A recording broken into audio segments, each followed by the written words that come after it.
Smart class के YouTube channel पर। देखिए, आज के टॉपिक में हम लोग बात करेंगे पूरे विश्व में पाए जाने वाले जनसंख्या के बारे में। देखिए, विश्व के बहुत सारे देश ऐसे हैं जहां पर जनसंख्या जो है बहुत ज़्यादा विराट है, और कई ऐसे देश हैं जहां पर जनसंख्या बहुत ही कम मात्रा में है। तो आज हम लोग जानेंगे कि किस देश में किस प्रकार की जनसंख्या पाई जाती है और उन जनसंख्या का क्या नाम दिया जाता है और उसका क्या कारण है कि वहाँ पर इतनी ज़्यादा मात्रा में जनसंख्या है। तो अगर देखा जाए वैश्विक रूप से तो ये पूरा विश्व जो है, जो हमारे पास पूरा ब्रह्मांड का एक मैप है, हमारे पृथ्वी में जिस प्रकार से मनुष्य रहते हैं, हर क्षेत्र में अलग अलग प्रकार से बोल सकते हैं जनसंख्या का वितरण किया गया है। यदि हम लोग विश्व के मानचित्र में देखें तो हमें यह ज्ञात होता है कि विश्व के ऐसे क्षेत्र जहां पर बहुत भारी आबादी रहती है, वो सभी क्षेत्र सघन जनसंख्या कहलाती है। देखिए, जनसंख्याओं को मुख्य रूप से भौगोलिक रूप से 4 भागों में बांटा गया है। यदि जनसंख्या का बंटवारा 4 भाग में हुआ है तो उसके अंदर ऐसे देश आते हैं जो जनसंख्या को मैच्योर करते हैं कि वो किस कारण से वहाँ पर ज़्यादा उत्कृष्ट हैं। जैसे अगर चारों भाग में देखें तो पहला सघन जनसंख्या, उसके बाद सामान्य जनसंख्या, फिर विरल जनसंख्या और सबसे अंतिम में अति न्यून जनसंख्या आते हैं। ये 4 भाग बहुत इंपॉर्टेंट रोल अदा करते हैं क्योंकि इन्हीं चारों भाग से पूरा विश्व में जो है भौगोलिक रूप से लोग बसे हुए हैं।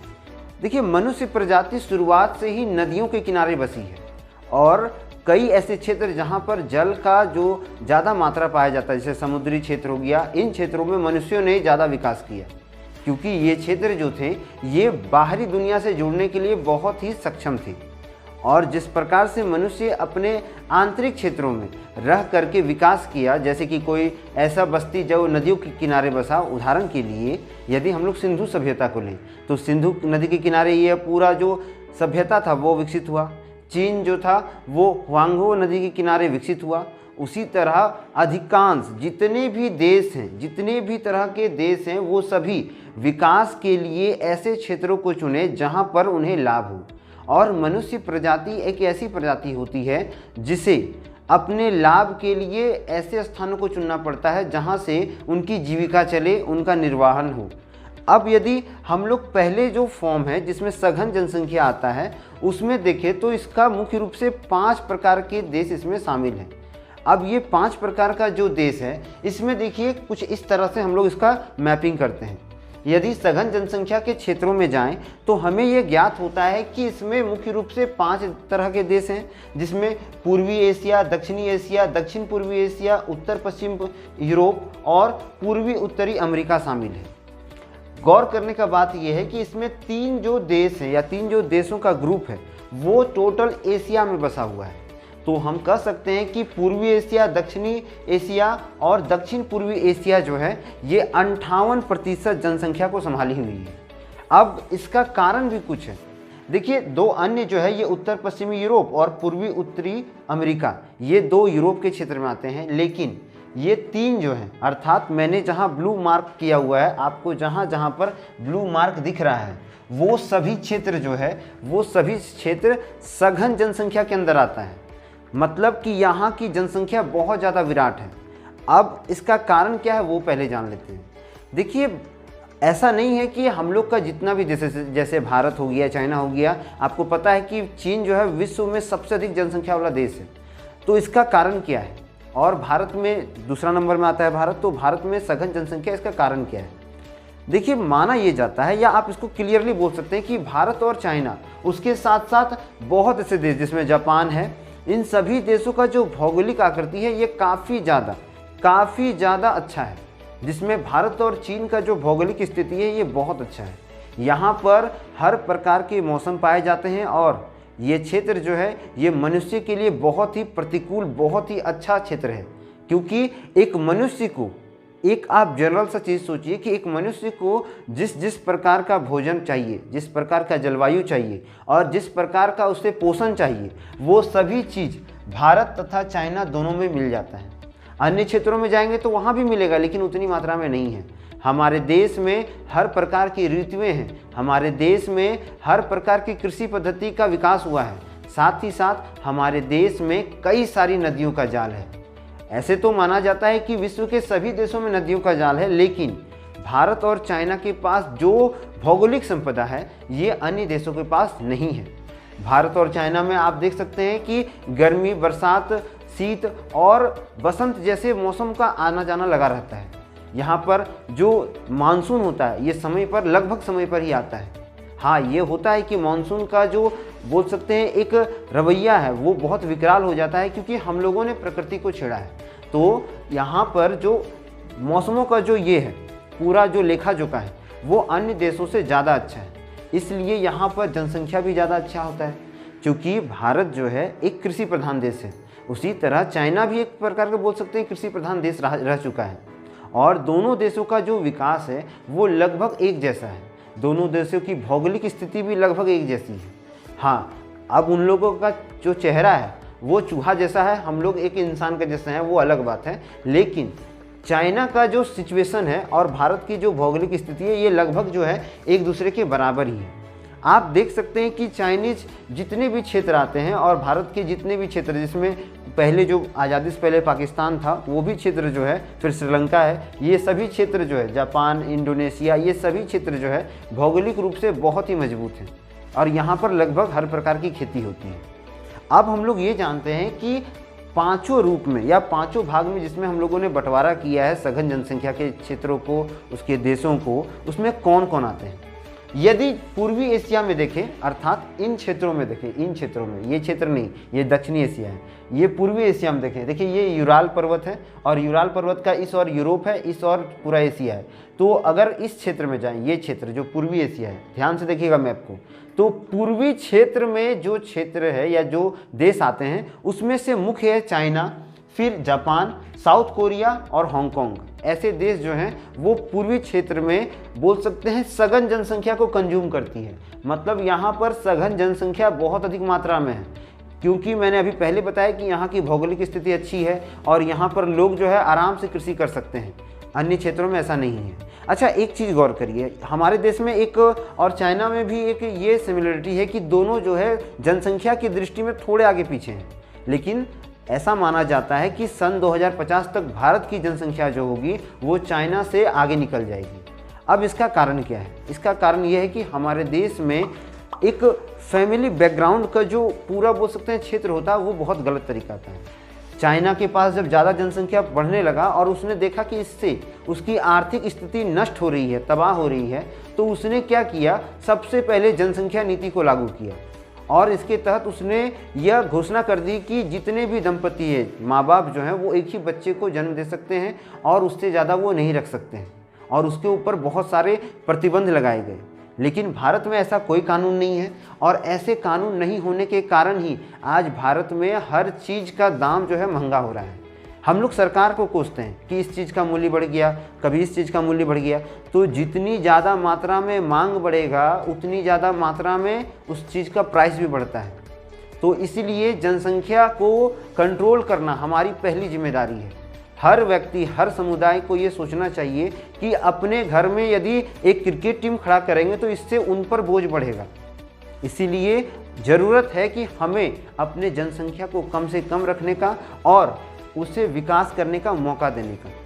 देखिए, यूरोप का देशों में आप देखे होंगे कि वहाँ पर मुश्किल से 1 या 2 बच्चा रखा जाता है, क्योंकि वो लोग उतना ही संतुष्ट हैं, वो बेटी और बेटा में कोई फ़र्क नहीं करते हैं। लेकिन हमारे क्षेत्रों में अर्थात भारत में ये चीज़ थोड़ा ज़्यादा होता है और गांव इलाकों में ये ज़्यादा देखने को मिलता है, तो इसे रोकने का बहुत ज़रूरी है।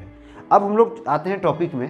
तो जहां पूर्वी एशिया में China, Japan, south Korea, Hong Kong आता है, वहीं दक्षिणी एशिया में इंडिया, पाकिस्तान, बांग्लादेश, श्रीलंका और नेपाल आता है। मैप में देखें तो हमारा भारत यहाँ है, इधर पाकिस्तान है, इधर श्रीलंका है और उसके बाद जो अगला नेपाल है वो कुछ इस क्षेत्र में आता है। ये वाला जो क्षेत्र है ये नेपाल का आता है।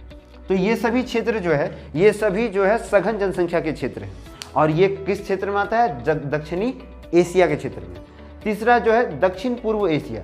देखिए, दक्षिण पूर्व एशिया या इसको आप आसियान देशों का समूह बोल सकते हैं, वहाँ भी जो है सघन जनसंख्या पाई जाती है और वो क्षेत्र जो है वो कुछ इस तरह के नीचे भागों में आता है, बहुत नीचे भागों में, जिसमें हम लोग का थाईलैंड है, म्यांमार है, इंडोनेशिया, फिलीपींस आते हैं।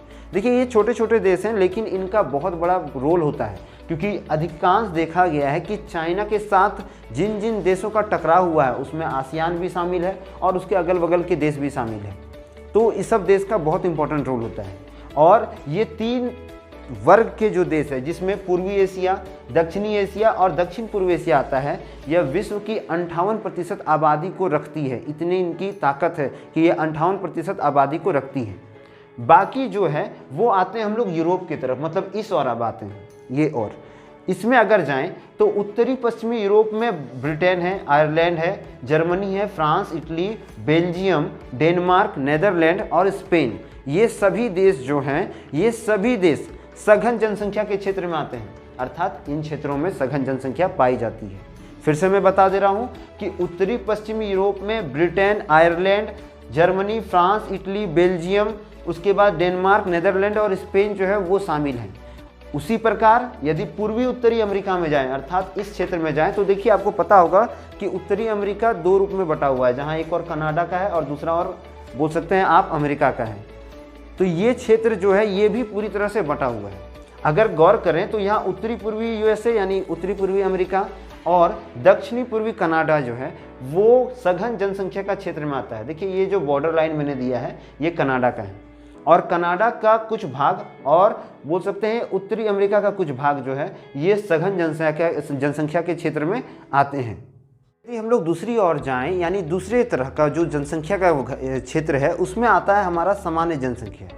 देखिए सामान्य जनसंख्या एक ऐसा जनसंख्या क्षेत्र होता है जहां पर लोग रोजगार के लिए या अपने जीवन निर्वाह के लिए बोल सकते हैं वहां रहते हैं, अर्थात ऐसे क्षेत्र जहां पर बहुत अधिक मात्रा में उद्योग हो, जिसमें खनिजों का उद्योग या उत्खनन के उद्योग, जैसे कोयला हो गया, लोहा हो गया, तांबा हो गया, सोना हो गया, यूरेनियम हो गया, इस प्रकार के जो औद्योगिक क्षेत्र होते हैं उन क्षेत्रों में जो जनसंख्या रहती है, जो जनसंख्या निवास करती है, वे सभी क्षेत्र जो होते हैं वो सामान्य जनसंख्या के क्षेत्र में आते हैं।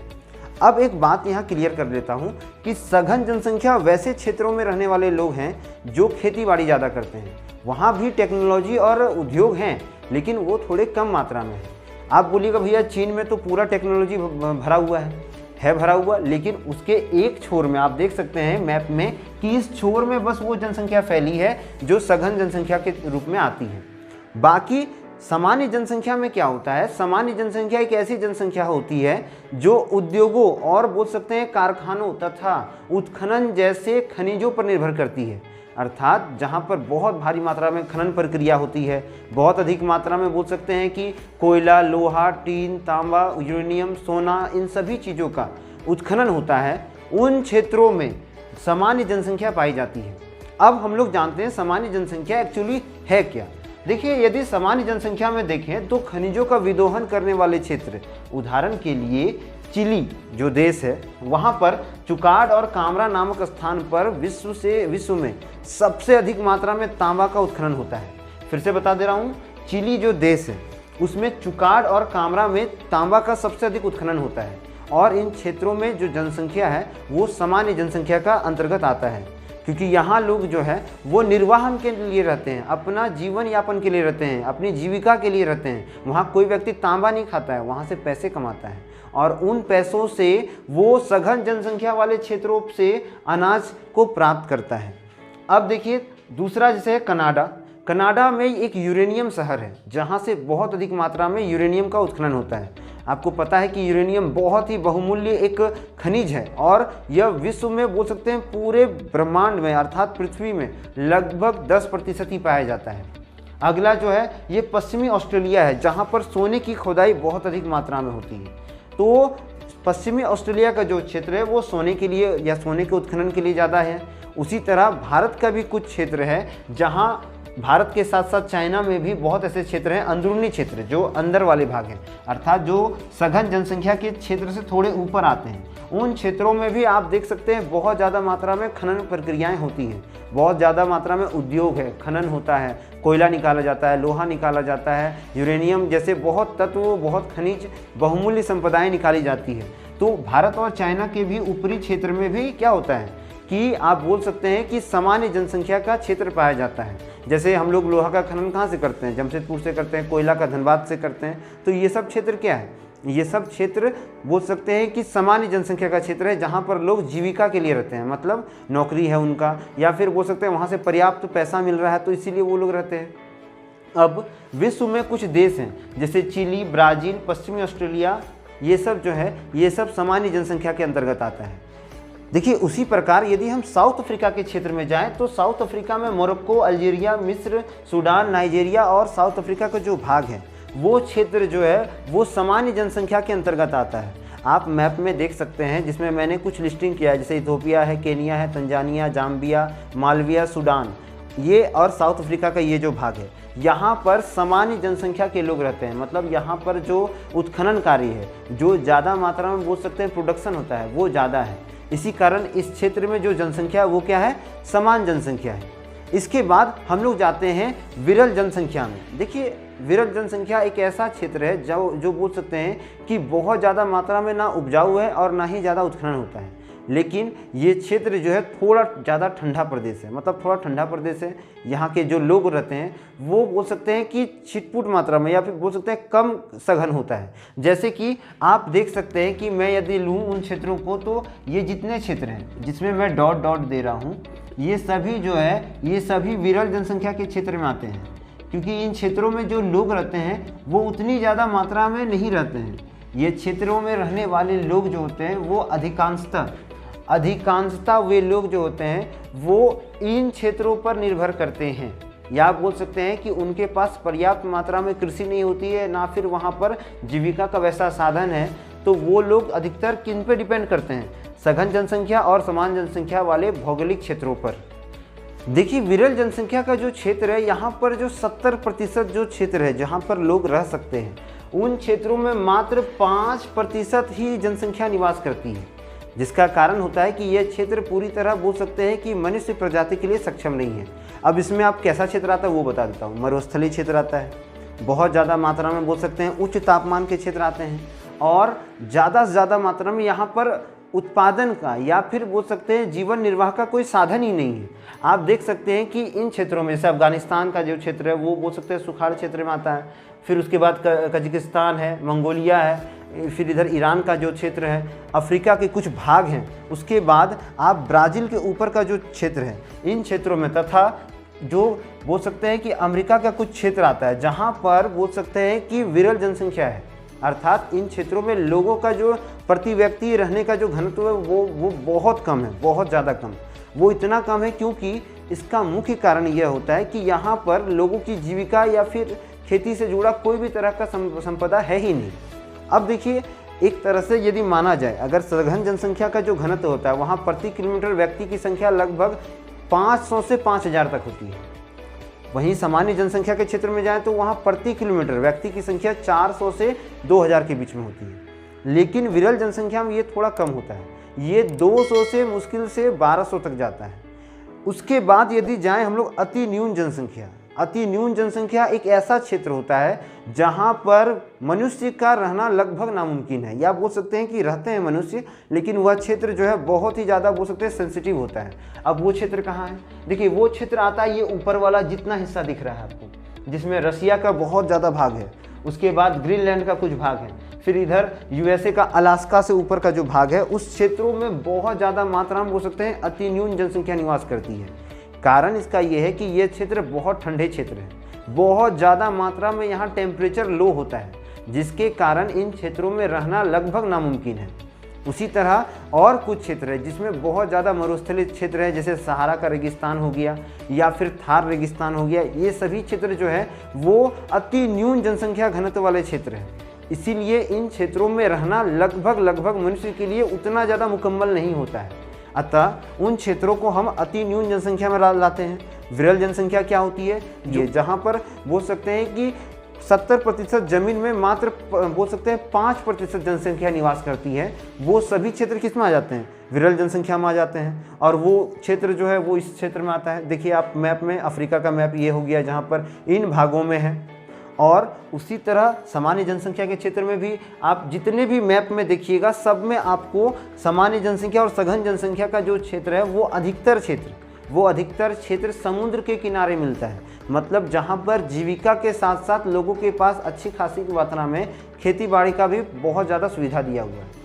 तो आज की वीडियो में हम लोगों ने जाना कि किस प्रकार से हमारा जनसंख्या जो है यानी विश्व का जनसंख्या बटा हुआ है और किस प्रकार से हर क्षेत्र में लोग निवास करते हैं। आशा करते हैं कि ये पूरे टॉपिक को आप बहुत अच्छे से समझ गए होंगे।